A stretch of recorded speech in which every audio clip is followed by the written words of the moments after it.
Welcome to The Whole View. I'm Stacy Toth of Real Everything, and I'm here each week to dive deeper into how we can find happiness and health inside and out through self-love, body positivity, and discovering new ways to be our best selves. Before we get started, a reminder that this podcast is for general educational purposes and is not intended to diagnose, advise, or treat any physical or mental illness.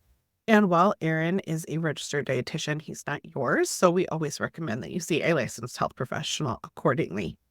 With that said, I do want to welcome today's guest, Aaron Flores, as I said, registered dietitian, who offers a weight-inclusive, non-diet approach to help folks end body shame, develop kinder, more compassionate behaviors, and heal their relationship with food, working out of your California office. He also works with clients in person or offers virtual coaching sessions, and has been featured in the New York Times, Huffington Post, which is now just called HuffPost. I'm showing my age when I call it that. BuzzFeed News, and hosts the Unscripted Podcast. And I would remiss to not mention also an avid Star Wars fan. Welcome, Aaron, to the show. Yeah, thank you for having me. I'm really excited to be here. I also want to just state for the record, viewers and listeners, if you're not new around here, you're probably like, Stacy, what's going on with your voice? I am not auditioning to become the lead of a Fleetwood Mac cover band. I just am rocking the Stevie voice this week as I recover from the end of school yuck that all of my kids so lovingly brought home as they exited their school. So I am feeling fine, but my voice wants you to believe otherwise. So anyway, Aaron, also, you have teenagers at home, right? Well, I have, they're actually not home. They're at camp right now. We are an avid camp family. And so from a very early age, we're like, summer's here, you are going to sleepaway camp. And they love it. My daughter says she spends 10 months living for 2 months so that she can have like a amazing summer camp experience. It's really the place where my kids have grown and really developed so many skills. So I do have 16-year-old twins, but they are not home right now, which is weird. I love that your twins are having that experience because I've actually recorded multiple podcasts, including one for an upcoming documentary about my experience going to fat camp, sleepaway camp, which was not a positive experience. So I love that they are having a positive summer away. That was, my dream. And I know a lot of kids have that experience. I think I've just never offered sleepaway camp to my kids because my own PTSD about the whole Yeah, thing. So let's talk about all of that a little bit. I think sure. what brought me to reach out specifically is that there just really aren't a lot of health practitioners focused on specifically supporting people from a masculine perspective. So I'm curious what brought you to be a health practitioner in that space and kind of thinking about the experience someone like me has been to. And P.S., there were not only females at that camp, right? Oh, But yeah. we talk about that a lot. Yeah. Like so many of my colleagues, my own lived experience brought me to this. The short story is I was a college dropout. I struggled with weight and food almost my entire life. I saw my first dietitian when I was 15 because my mom said I should. And I didn't do anything she told me to because I was a rebel, right? A teenage rebel, but I did it later in my 20s. And I was fumbling through a career in the internet game design world, not very happy, and really remembered all this stuff that the dietitian taught me. Parentheses, it was how to have an eating disorder. That's exactly what she taught me. And I just applied that in my 20s with a lot of gusto. And it was with that mindset that I realized I think I need a career change. And I fell into dietetics. Like I was like, this is what I want to do. I went back to school to become a dietitian with the mindset of a weight normative approach. Like I wanted to be Richard Simmons, right? Because I figured if I could do it, everyone could do it. So I had this hubris, right, of this narrative, and quickly realized through my training, actually not so quickly, that kind of approach is really not helpful. It's not helpful for me. It's not helpful for the folks I want to work with. And about I don't know, 2 or 3 years after I finished my degree and internship, I started to do this 180 in how I wanted to work. And I realized the conversations I wanted to have around food are really nuanced. I want them to be complex. I want them to be deep.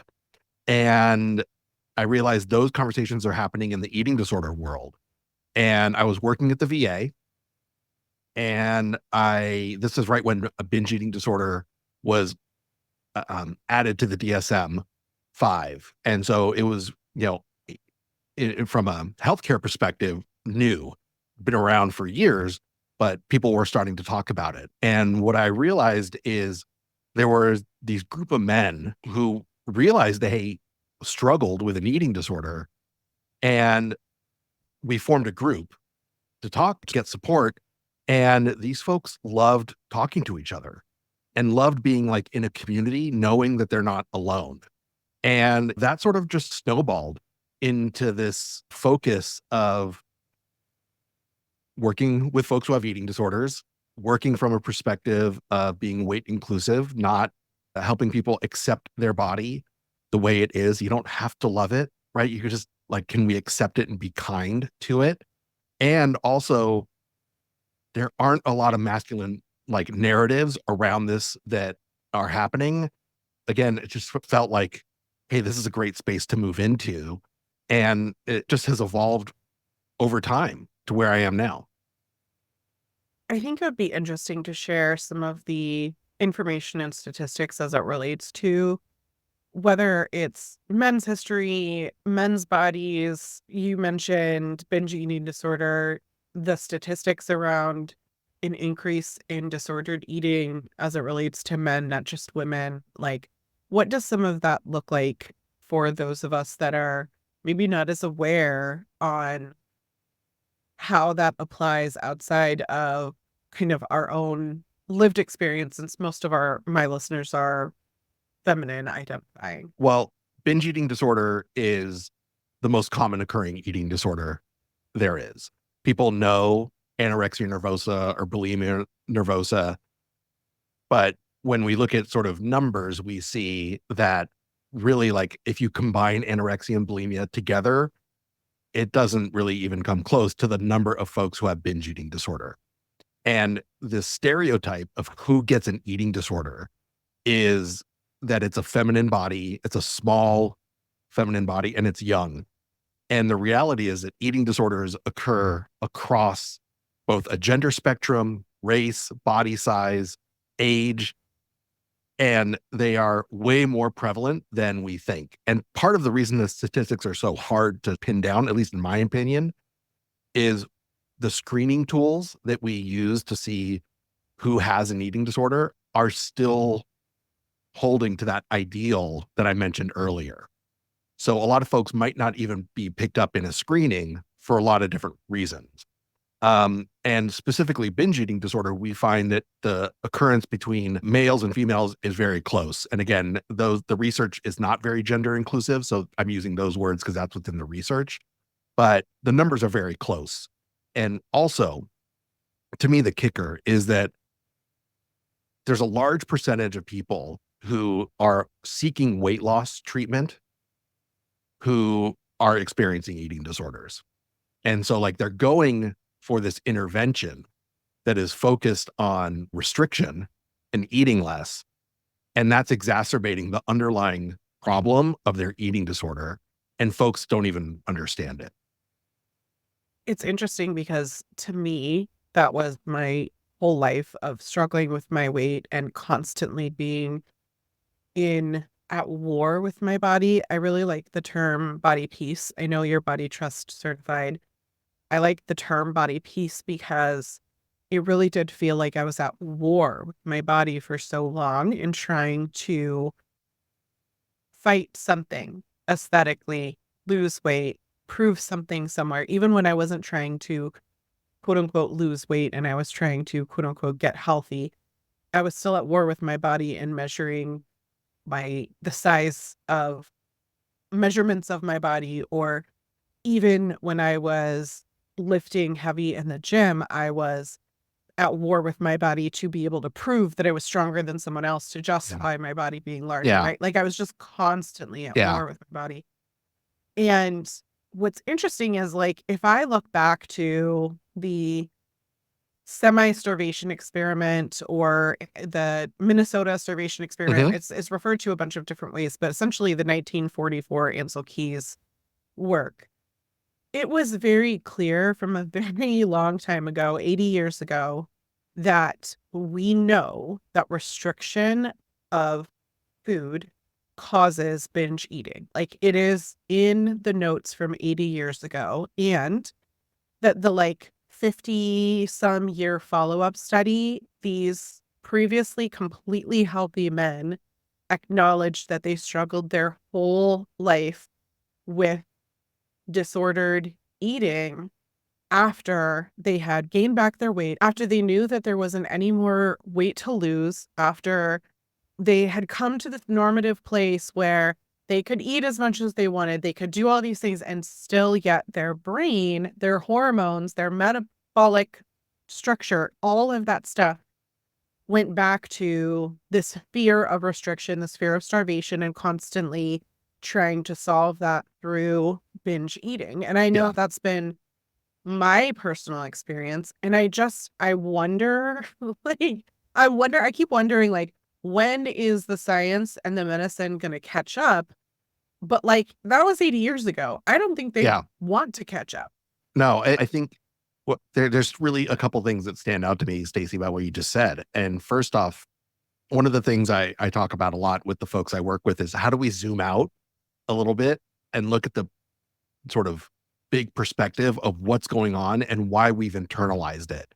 And so when you say like I was at war with my body, I think this is a really good example of how we've framed this war on quote unquote obesity, right? And the negative impact of language like that, right? For someone living in a larger body, it's like, I, you're at war with me. Not just that, but the word obesity in and of itself is telling me Right. that I'm walking dead, right? So it's Exactly. like, Exactly. yes. So like, of course we internalize that we're at war because the whole world is at war with us, right? Or the whole world is trying to erase us, right? And change us in a way that they think is the best, not really what I need. And so I really think it's impactful to see how that gets internalized and the negative impact of that. And the other thing that stands out is I don't know when people are going to really catch up with the science and the data. And that to me is frustrating and sad. And it makes me just really think about the individual, again, who is like struggling through this, trying to make sense of it all, trying to find the right path. And you mentioned I'm a Star Wars fan, right? So I'm going to drop some Star Wars in here, right? Because I have to. Is Yoda has this quote, right? And where he says, fear is the path to the dark side, right? Fear leads to anger, leads to hate, leads to suffering. To me, dieting, restriction is the dark side. And once we, and when, and the fear, right, is fearing that we're going to gain weight, fearing that we're going to be in a larger body. And that leads to this cycle of anger, hate, and suffering. And, you know, if we can break the cycle of someone not dieting once, right? Like if they don't do that first diet, I think it changes the trajectory of someone's life in a really significant way. And that one diet, right, perpetuates this cycle, like you're talking about in the semi-starvation study, right, for years, like way longer than people really understand. I am not infrequently asked, okay, but then how do I get my child to lose weight? Yeah. And I have a hard time um not being snotty, not because the question doesn't come from an authentic place of caring about one's child, but because my own lived experience tells me that question is a little bit like, how do I change my child to be something that I want them to be? And I think that it's important parents consider that. I myself have children who are outside of the normal, healthy BMI range. And for me, the one thing that I talk to my children about is being happy. Like, are you happy? Are you needing to talk to a therapist because you're processing grief through an emotional coping perspective? Are you binging that way? Are you not moving your body? Can we go out on a walk together and whatever? But it is never in the context of one's body. It is in the context of the root of what we all care about as parents, as friends, or whatever. Like, it's never the answer to say to someone, go on a diet.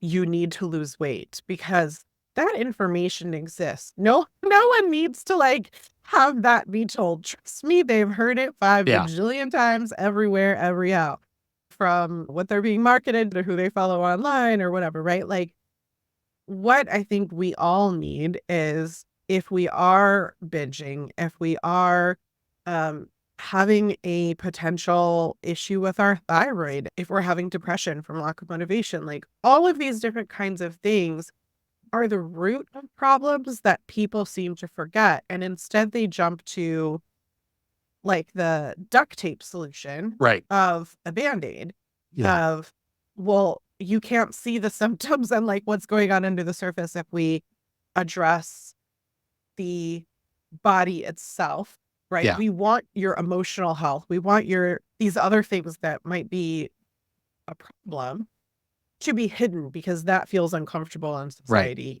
Yeah, go ahead. Yeah. I would even add those exact same questions, right? Is how do we also ask those questions regardless of body size? Right. And the assumption that because someone, a child or an adolescent is in a larger body, there must be something wrong. There might not be anything wrong. There is body diversity, and we do come in all different shapes and sizes. And part of, I get the question also too, right? How can I help my kid? And honestly, one of the first things I tell people is like, actually, you probably need more, like the work is in your end, right? Of like unlearning weight bias and fat phobia, and maybe reconciling your own relationship with your body, and that impacts your kid.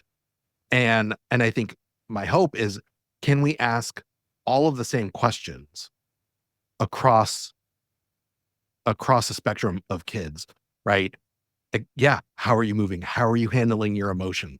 Where do you get a space to be seen and understood, and to like process the difficulty of being a kid these days, right? Instead of saying, well, I'm only going to ask this question of these folks because I can, on the external, cues me that there's a problem. And I think that's where we really need to do the work. 100%. I find that there's also this, we talked about disordered eating earlier, and this understanding of anorexia and bulimia and knowing what they are. And I don't think that people understand how closely those behaviors align to the definition of a diet, right? Like you Yep. said, you were prescribed by a dietitian a diet, which was really disordered eating behavior that turned into an eating Mm-hmm. disorder. And I wonder, like, how we can help people understand that no matter what size body someone is in, because oftentimes there are children in smaller bodies who are undernourished and who are very obviously and outwardly showing signs of disordered eating, who are not getting the help that they need and being asked, are you happy? Are you moving your body in a joyful way? Who are overexerting themselves and harming their developing and growing body, not getting enough nutrients to have menstruation if they're female, right? Like, can you talk a little bit about maybe what that looks like to male teenagers and male Mm-hmm. bodies? Yeah. I, especially as kids are going through puberty and growing up and aging, yes, bodies are changing. And I think even before that, what is important to note is that kids as early as 5, 6, 7, and 8 are learning what is an ideal body type, what is idealized, what is rewarded, what is praised as an ideal body versus a body that is not. So that sort of is being learned very early on.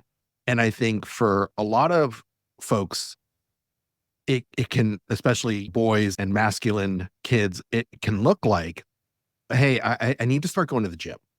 Like I at 11, I don't know if a gym is really, I'm not an exercise expert, right? But like lifting a lot of weight at 11, I don't know if that's the most ideal thing, right? But I think there can be this focus on, hey, I need to get faster, right? I need to get stronger. I need to be able to lift more.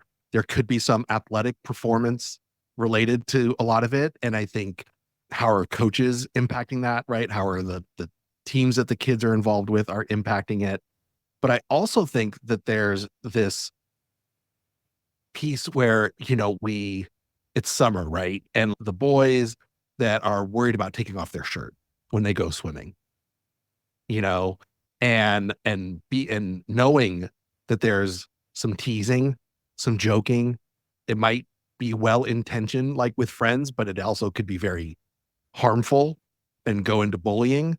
But I think that there's a lot of underlying humor, right, that gets internalized for a lot of folks that is really harmful, right? I'm rewatching The Office. I can't help it. It's on. I watch it. And I think about all the American or British?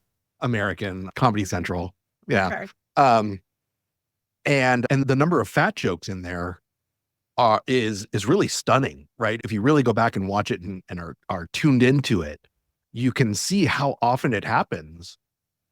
And it's okay, right? And so I think there's a lot of internalization that like, hey, my body is a joke, right? I'm going to be made fun of, right? If I look a certain way.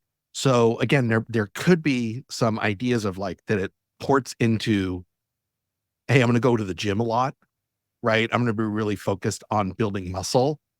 And for a lot of folks or a lot of parents, it flies under the radar. Like, oh, that's just a good thing, right? They're just doing something good for themselves when, like you said earlier, right? It can go into obsessive. It can be really harmful. And not everybody, not every space body, right, is going to build muscle in the same way. Like not everyone is going to be LeBron James. It just ain't going to happen, right? You're probably going to be average if you're a basketball player. That's great, right? You're not, but I think that this level of achievement really gets folded into this. It brings up for me, I don't know if you're familiar with the work of Imani, or I can never remember her last name. Okay. It brings up for me the work of Imani Barbarin. I don't know if you follow her work, but she is a advocate for not just health at every size, but taking it a step further and saying not everybody can achieve health. She herself is, I think she has MS and she is in a larger Black body and talks about ableism being like at the root of healthism, and that this fear that we all have of being in a larger body and that drive that we have to not be bullied or to not be seen as lazy comes from this concept and avoidance of trying to not be perceived as essentially disabled or incapable of doing something, and therefore we go above and beyond. And I think Yeah. it's like this onion layered effect of how we as a society prioritize.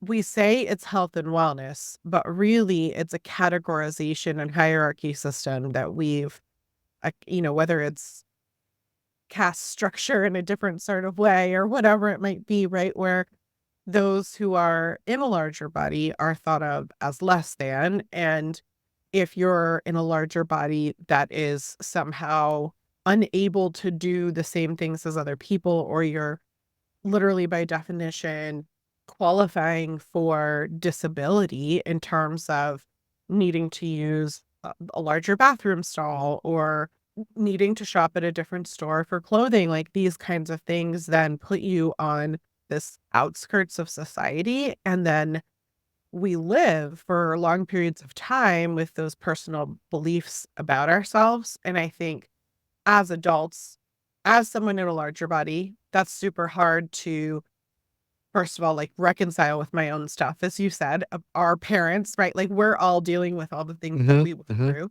And as much as I know about all of that about myself, I also can look at my children and not want them to experience any hardships in life, whether it's about their body, their weight, whatever. I also don't want them to experience those things.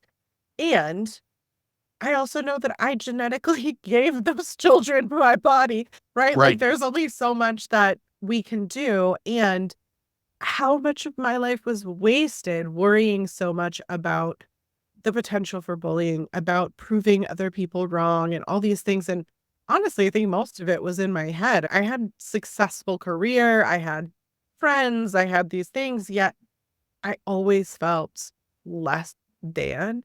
And I hear you talking about the joking that happens in male culture, and I see it especially in one of my kids, though all of my children experience this, and all my children identify masculine. And so I see it with the one who's very boisterous and the one who brings friends home and all of that. And they're so mean to each other, and they're jokingly mean to their younger brother, and they're jokingly mean to their older siblings. And I try to call out for them like, "Hey, if this is how you treat your friends, you're not making a space for your enemies to like back each other up to be each other's support system or whatever." That is a very different culture than how female identifying friends congregate in high school, right? Because if I look at that situation and how those friend groups work, it's very much more passive aggressive, more Hmm. Hmm. gossipy, more whatever, right? It's not this overt bullying and joking and the things that happen. Yet all of it's infiltrated from society. And I have this hope that our younger generation, that our teenagers are breaking this, because like my teens from TikTok are the ones that taught me, you don't have to be weighed on the scale when you go to the doctor's office. You can Hmm. just say no thanks, right? Like there's all this information happening out there. They're learning and they get it. And I thought during the pandemic that like diet culture was being taken down. And then we have Ozempic and like now it's a completely different world again. I don't know. All of this to say, I guess, where in this space is there for those of us who want to change the patterns of the jokes that are happening? And yeah, The Office is older, Friend, it's the same thing in Friends, right? Like all these Right. older shows. Fortunately, it is a little more veiled, but it is still happening in modern culture and shows and different kinds of things. Just the new reindeer show on Netflix where Hmm. they made the woman who was a stalker be a hoarder in a larger body and like didn't take care of herself kind of person. And so I wonder, like, okay, as the mom of boys who are doing this in front of me, other than saying like, don't talk about your body, don't talk about each other's bodies like that. Be supportive of one another. Hmm. Okay, you said something negative to your brother. Now you need to say something positive to your brother. Like it becomes nagging. It doesn't become something that's ingrained in their behavior to solve. Like, how do we even start to have those conversations with people because the culture part of it is so ingrained in them? Hmm. I think there's something about duality and knowing that two opposite things can be true at the exact same time. That you can have some interactions with your friends that are rooted in humor and jokes, and that's how you might relate. And on the other hand, is there another space available to you where you can also be more able to connect to the emotions that might bring up for you, right? And how to process them, right? I don't know if it's ideal, like for that friend group, right, to have that space to say, hey, we're not going to bully each other, or we're not going to make these jokes anymore because whatever, right?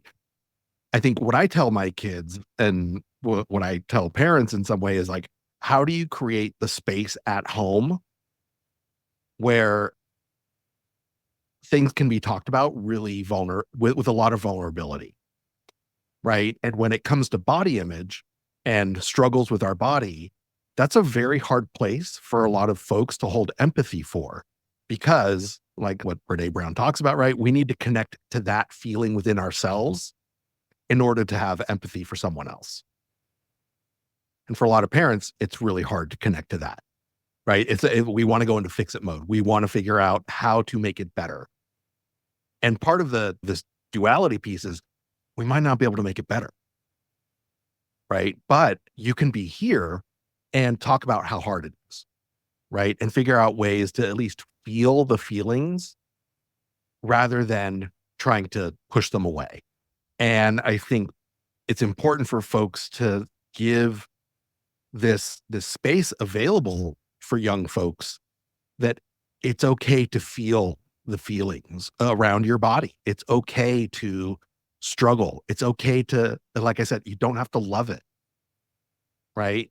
How can you be present with it though, right? And realize that this is what I have. This is what it is.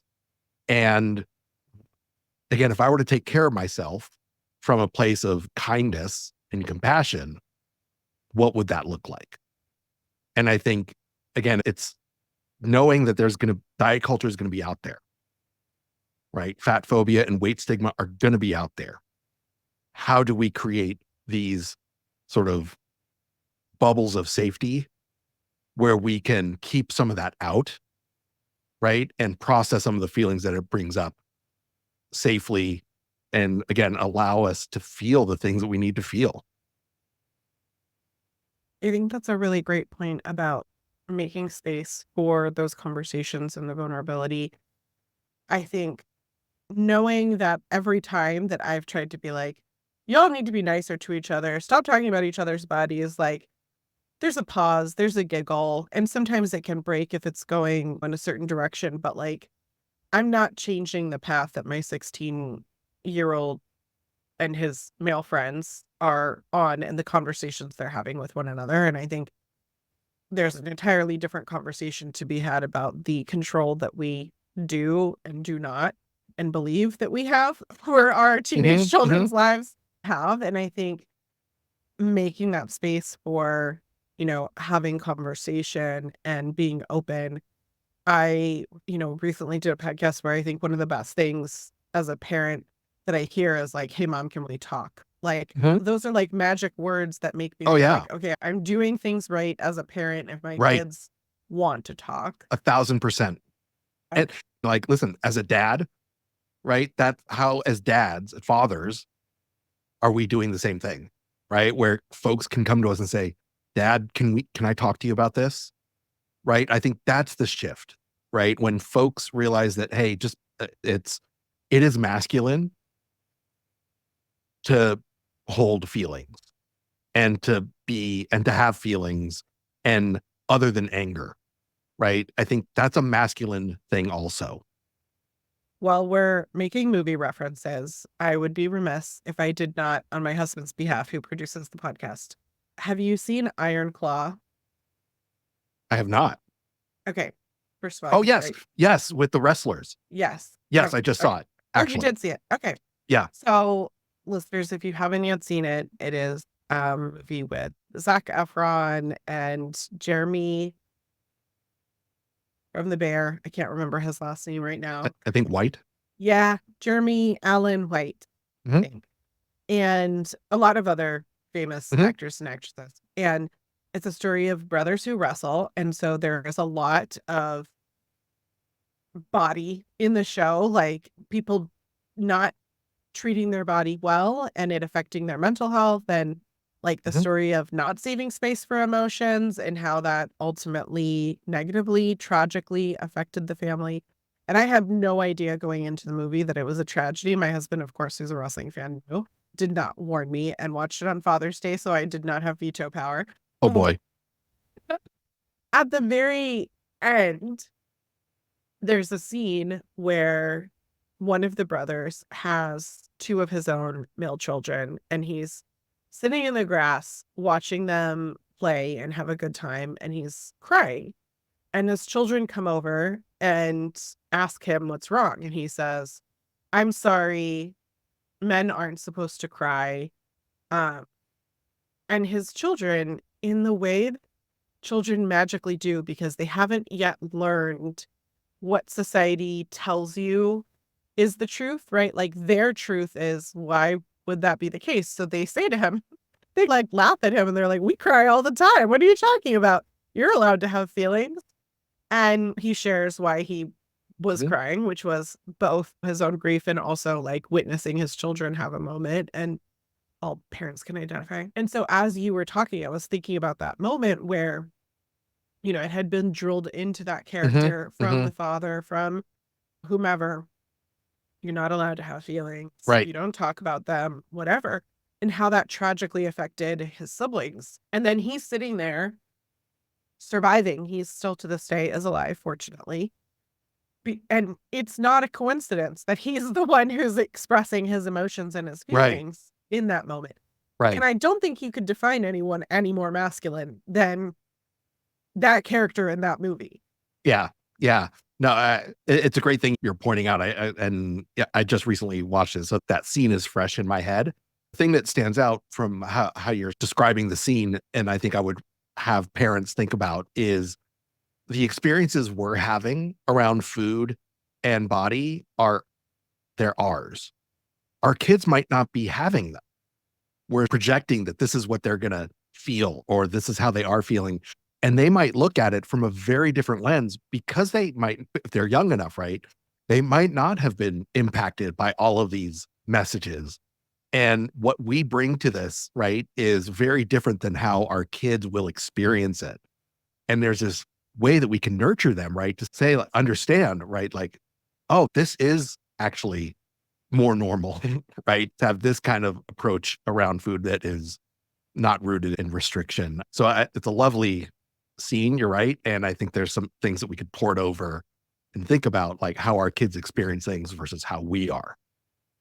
And I know for myself, because I was so rooted in diet culture and not even realizing what that was or what that meant or how I was putting that on my children when they were younger, and the foods that I told them were bad, and like all of the messaging around Hmm. so like holidays and so many different things, that when I started down this path of correction, I think one of the most important things that I did with my kids was sit down and have a conversation with Yeah. them and acknowledge and apologize, right? Like I Yeah. realized that I had gone through this journey myself, and all of a sudden, really it coincided with being foster parents and kind of understanding that there was a whole lot more to food and to food deserts, and food being an important emotional connection for children who had never experienced some of the food that was in my Sure. house and needing alternatives, right? Like I was having this full kind of revelation. And then I was like, wait, there are Jif peanut butter and Doritos in the house, and my kids don't even like understand why or where it came from. And I was witnessing disordered eating around those foods because they hadn't been in the house before. Then when they were in the house, it was like they were gone in 5 seconds and people were hoarding them in their rooms or whatever the case may be. And so it was important to have a conversation around that. And for a while, I wondered if we were going to break through that. I was putting all that back in the house Hmm. and Hmm. being and seeing a lot of the minister starvation experiment like unroll right in front of my Yeah. eyes as these things came out. And then knowing to myself, like, I want this to be corrected in my home. I want to be able to help my children navigate some of these difficult, dark waters dark side, as you referred to it, rather than leaving things unsaid and feeling like what potential could come from the negativity associated with that, right? Like if we didn't talk about it, maybe they're going to feel negative about why am I binging? Now I have shame around having eaten the Doritos that mom said were bad instead of just, oh my goodness, I should have got tea or something up here. Instead of just being able to recognize, oh, this is why mom explained it to me and I can talk to her about it. Yeah. I am curious, what does your coaching and your working with clients look like in terms of health at every size, Yeah. body trust, right? Like learning to let yourself let go of these preconceived notions we're talking about. Yeah. It's a great question. And I think there's a couple things that come to mind first. And that is one, I think there's a lot of unlearning that happens and a lot of really valuable questioning, right? Like, you want me to, I'm really scared to have Doritos in the house. And you want me to have Doritos in the house like all the time? Yeah. And like, I think it's important for people to say, like, I don't think that's right. Like, I'm scared. Like, that's not okay. And being able to explain why it's going to be okay, but also address like, okay, so what's the underlying fear? Like, why are we so scared about that? And it's usually something around, well, I might gain weight or it's not healthy or something like that. And then there's like the place to unpack all that stuff, right? And to really go like Doritos is the entry point into unlearning all of the things we have around body size and health. So there's a lot of unlearning. I think the other thing, and again, I'm talking about these things, and yes, I'm a dietitian, right? And these fit within the discussions or that dietitians can have around food is there's a lot of grieving that happens, a lot of grieving. And that grieving is, I wish I had known this sooner. I wish I would have treated my body differently when I was younger. I wish my parents would have known this. Grieving that I've had this idea of what my body should look like, and I need to give that up. Like, I need to let that go. There's grieving there. There's grieving of like, I can't go back. I can't go back on a diet. Like what I know now, I can't go back. There's no way I could go on a diet again. There's grieving there. There's grieving that this is the body I have, right? And speaking of ableism, right, is that like that no matter all your efforts, right, you could struggle with health. That's just, it's out of our control in so many ways. So there's a lot of grieving and there's a lot of space. I guess I hold a lot of space for really difficult feelings and trying to reconcile like, but really, can't I still lose weight? Like what, like, can I still want to lose weight? And my answer is yes, you can want to. I think it's a very human feeling to want to. And what's going to happen if you make that the focus now? Like, can we remember what the pattern is going to be like? So interestingly, these conversations are, it's not like, hey, we need to make sure you get enough magnesium in your diet or like, I'm not talking about food in those ways. I want to talk to people when it comes to the food conversation is how are you really connected to your food?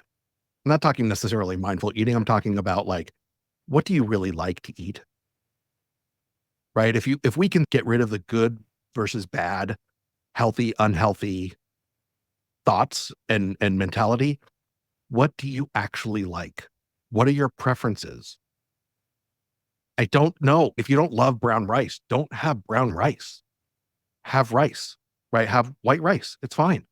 If you love flaming hot Cheetos, you love flaming hot Cheetos. They're one of my children's favorite, one of my child's favorite foods. Every time they get them, they eat like 4 and then they're like, oh, I don't feel good. And I'm like, why are you eating? That's you got to continue to make peace with it. Right. But no, and I think the things I toy around with right, around food is less around macronutrients, right? Protein, carbs, all those things. And I like to talk about salt, fat, acid, and heat. The book by Samin Nosrat and the Netflix show is those are the things that add flavor to your food. How are we getting good amounts of salt, fat, acid, and heat in your food? Because it's going to make it sing. It's going to make it be really enjoyable. Like you're going to really love, and it doesn't have to be fine dining, right? That we hit those components with a lot of different foods. So it's a long answer to say, I like to look at these conversations a little bit differently. And there's a lot of emotions that I hold space for as we do this work. I do appreciate also this idea of like magnesium though, because I do think it is impossible if you are restricting your food so severely to be nutrient sufficient. Like even without caloric restriction, Americans on a whole are insufficient in a lot of the nutrients that we need. And yet we continue to restrict instead of thinking about health from the perspective of what can I add to my plate to nourish my body. We're constantly thinking like, what can I take away from my plate? What can I restrict? And so I like the thought of how can I add heat and salt and fat. And also I would ask people to ask, what are some things that haven't been on your plate in a while that you do like that you have not been open to eating, and like try them again. I recently re-added corn and tomatoes and beans into my diet, which might seem weird to people that I wouldn't have been eating those for a really long time, but it's been a joyous occasion. Like it has been wonderful. Grilled corn is magic. Like I've been depriving myself for a really long time. Fresh summer tomatoes.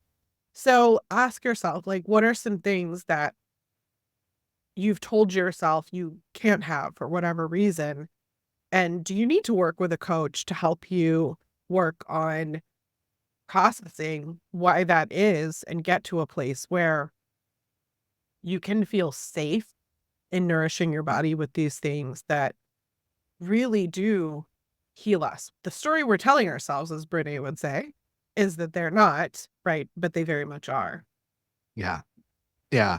And again, I think even zooming out very wide and saying like, let's explore even foods like outside of what your norm, right? Like, are you trying different flavors from around the world, right? You might really love those. A lot of times, one of the conversations I really love having with folks at times is, I don't like breakfast foods, right? Okay, well, you don't like eggs and bacon and cereal, whatever. Across the world, people eat a lot of different things for breakfast, right? Let's go around the world and see, like, maybe that breakfast resonates with you, right? It doesn't have to look like a certain thing. It can look like however you want it to look like. Let's just change our definitions of what these meals should look like. Love that. And I feel like we're answering the question that I always like to leave listeners with, which is, what is something positive and actionable that we can take forward to be of service either to ourselves or I was being, and of course the drink that I have is like a smoothie with small particles in it. It's not helping. And not the ideal choice right now. Mm-mm. Yeah. I sat down and I like saw, oh yeah, I'm good to go. Nope, no, I'm not. I feel like we're already having this conversation, but I always like to leave listeners with positive, actionable things that they can take to be of service either to themselves or to others. And especially because we have a lot of listeners who are women, I'm wondering if you can share some ways that we can potentially be helpful towards the men in our lives, like holding space or these kinds of things. Do you have ideas that if we're listening to the show and we're like, gosh, society has ruined it for everybody. It's not just me. What do I do now? Womp, right? And we want to instead have someone walk away and feel like I can do that and I can be part of the change. What is the thing they can do? What are some of your ideas? Yeah. Well, I think the first thing is that it is making space for the folks that are close to you, that they can come and talk to you about these things, and you're not going to dismiss what they're struggling with, right? Like, I think sometimes we just need to listen and tell people, hey, I'm here to listen, right? Like, I'm here to support you, and I'm not going to come up with my 10-point plan to fix it, right? I just want to listen and know what you're going through. I think that's like a really valuable thing to put out there for folks, and especially for dudes out there struggling, because dudes are struggling, okay, is to know that, wow, I might not feel comfortable yet, but I know I can. I know that there is someone who's going to listen to me. The other thing, and here's my shameless plug, is have them listen to the first 2 seasons of Men Unscripted, right? They are anonymous conversations with regular folks, men who are struggling, who have struggled with body image. And the thing I hear most from folks is, you know what? I'm so happy I heard that episode, because that is me. I know I'm not alone. And I think when people know they're not alone, they can let go of some of that. And I think the third thing is that it can get better. Like things will think you can have a better relationship with food and your body. It doesn't have to be this war, right? We can declare a ceasefire, right? We can end the war, and it will feel, I don't know if it's better, but it will feel kinder, right? Like the negative voices and the constant focus on what to eat, when to eat, how much is it, those things can quiet down, and it can be a little bit less noise up there and feel a little more connected to our food. Can you remind listeners where they can find you, your podcast? I'm on Instagram. It's at Aaron Flores, RDN. The podcast is called Men Unscripted, and it's on all the places you would find podcasts, Apple and Spotify, etc. There are new seasons being produced, so those will be coming out in later in the summer. And I'm looking for folks to interview. So maybe someone out there would love to share their story. Again, it's anonymous. So again, on Instagram, you can send me a message there. You can email me, aaronfloresrdn@gmail. And my website is, you can probably guess what it is, aaronfloresrdn.com. And we'll put links in the show notes for you listeners. That way you can easily find Aaron. I know all those things are linked on your website. And we'll also put a list of the references that I pulled up for the Minnesota starvation diet. If you're not familiar with it, I strongly recommend that you read and look into it. It's super eye-opening, and anybody who is doing work in this space, I think, needs to be very familiar with that work. So definitely I'll put those resources in the show notes for you. And if you've enjoyed the show, it would be super great if you could leave a review saying so. Costs you nothing, but just 30 seconds of your time, and can make a huge difference in our ability to continue to do the show that we produce ourselves. Don't forget to follow or subscribe in the podcast app that you're using. And as always, we appreciate your willingness to be open to growth through your own personal change. No one is perfect, but in listening, learning, and unlearning, we could choose to become better versions of ourselves for ourselves. Aaron, thank you so much for joining us today and sharing your wisdom. Is there anything else you'd like to say before we close off? No, really just thank you for having me on and sharing so much of your story with me. I love listening to it and allowing me to share my story, and may the force be with you.